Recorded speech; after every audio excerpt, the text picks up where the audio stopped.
नमस्कार. बऱ्याच वेळा असं होतं, की आपल्याला ती गोष्ट येत असते, पण आपण ती करू शकत नाही. कारण आपल्या मनामध्ये संशय निर्माण झालेला असतो, की खरंच मला जमणार आहे का?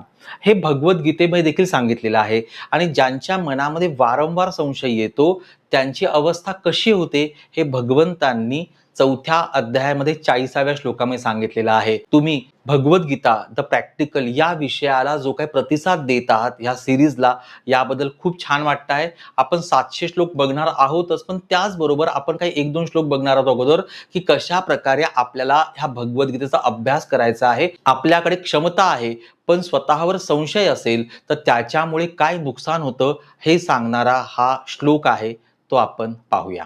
श्लोक असा आहे, "अज्ञश्चाश्रद्धनाश्च संशयात्मा विनश्यति, नायं लोकोऽस्ति न परो न सुखं संशयात्मनः."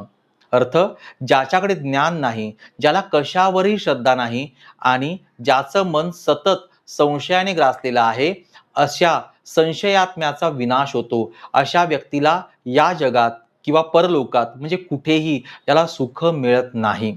होतं काय? जेव्हा आपण स्वतःवर संशय घेतो, आपली निर्णय क्षमता संपते. आपण त्या संशयामध्ये अडकतो आणि विचारच करत राहतो, कृती मात्र काहीच करत नाही. नात्यांवर परिणाम होतो. जेव्हा आपण आपल्या क्षमतेवर संशय घेतो, तेव्हा आपण इतरांवरही विश्वास ठेवू शकत नाही. आपल्याला जर प्रतिनिधित्व करायचं असेल, तर त्याची क्षमता कमी होते, कारण आपण त्याच्यामध्ये देखील संशय घेत असतो. संशयास्पद मन कधीही शांत नसतं.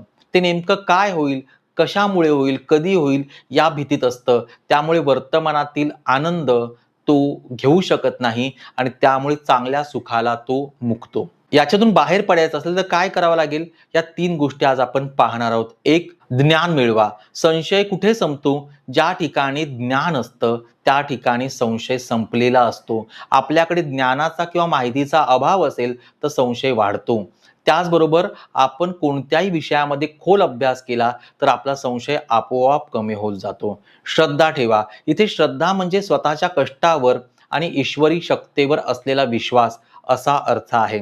मी प्रयत्न करेन आणि मला यश नक्की मिळेल, हा भाव मनामध्ये ठेवणं म्हणजे श्रद्धा ठेवण्यासारखं आहे. छोट्या-छोट्या गोष्टींवर लक्ष द्या. संशय घालवण्यासाठी छोट्या गोष्टी आधी यशस्वी करून दाखवा आणि मग मोठ्या गोष्टींचा विचार करा. तुम्हाला छोट्या गोष्टी एकदा व्यवस्थितपणे आपल्याला पूर्ण करता आल्या, यामुळे आपला आत्मविश्वास वाढेल आणि आपला संशय देखील निघून जाईल. लक्षात घ्या, स्वतःवर संशय घेण्याची चूक तुम्ही कधीही करू नका. आपण अनंत आहोत हे कधीही विसरू नका. आपल्याला आपल्यावर विश्वास असेल, तर आपण इतरांवरही आपल्यावर विश्वास ठेवण्यासाठी भाग पाडू शकतो. म्हणजे इतर व्यक्ती देखील आपल्यावर विश्वास ठेवू शकतात. पण आपलाच आपल्यावर विश्वास नाहीये, तर आपण लोकांना काय सांगणार आहे? हा सर्वात महत्त्वाचा मुद्दा आहे. त्यामुळे मनामध्ये काही शंका असेल तर काढून टाका. ही शंका अर्जुनाच्या मनामध्ये होती, की होईल का? आम्ही युद्ध जिंकू का? किंवा नाही जिंकलो तर?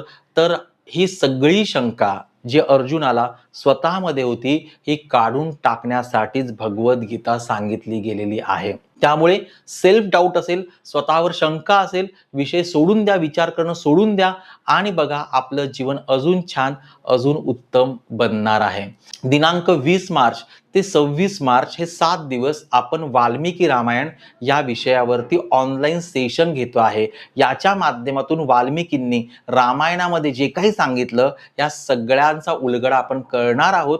वाल्मिकी रामायण हे अधिकृत रामायण मानलं जातं, कारण की हा जेव्हा इतिहास घडला, तो वाल्मिकींच्या समोर घडलेला आहे. त्यामुळे वाल्मिकी रामायण हे अतिशय परिपूर्ण आहे.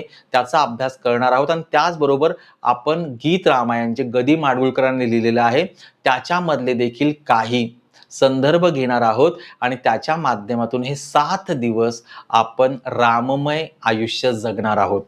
तर अधिक माहितीसाठी या क्रमांकावरती तुम्ही संपर्क करा. संशय काढून टाकल्यानंतर आपलं मन अतिशय सुंदर, स्वच्छ, परिपूर्ण होतं आणि आपल्याला स्वतःबद्दल आत्मविश्वास वाढायला सुरुवात होते. हा व्हिडिओ अधिकाधिक शेअर करा. अशा व्यक्तींपर्यंत पाठवा, की जे सतत म्हणतात असं होणार नाहीये, माझ्याकडून कोणती गोष्ट होणार नाहीये किंवा असं खरंच होणार आहे का? बघा, त्यांना देखील याच्यातून भरपूर काही शिकण्यासारखं असणार आहे. भेटूया पुढच्या व्हिडिओमध्ये. तोपर्यंत व्हिडिओ अधिकाधिक शेअर करा आणि भगवद्गीतेतला तुमचा आवडता श्लोक कोणता आहे किंवा तुम्हाला कोणत्या श्लोकाबद्दल जाणून घ्यायला आवडेल, हे नक्की तुम्ही कमेंट करून सांगा. धन्यवाद.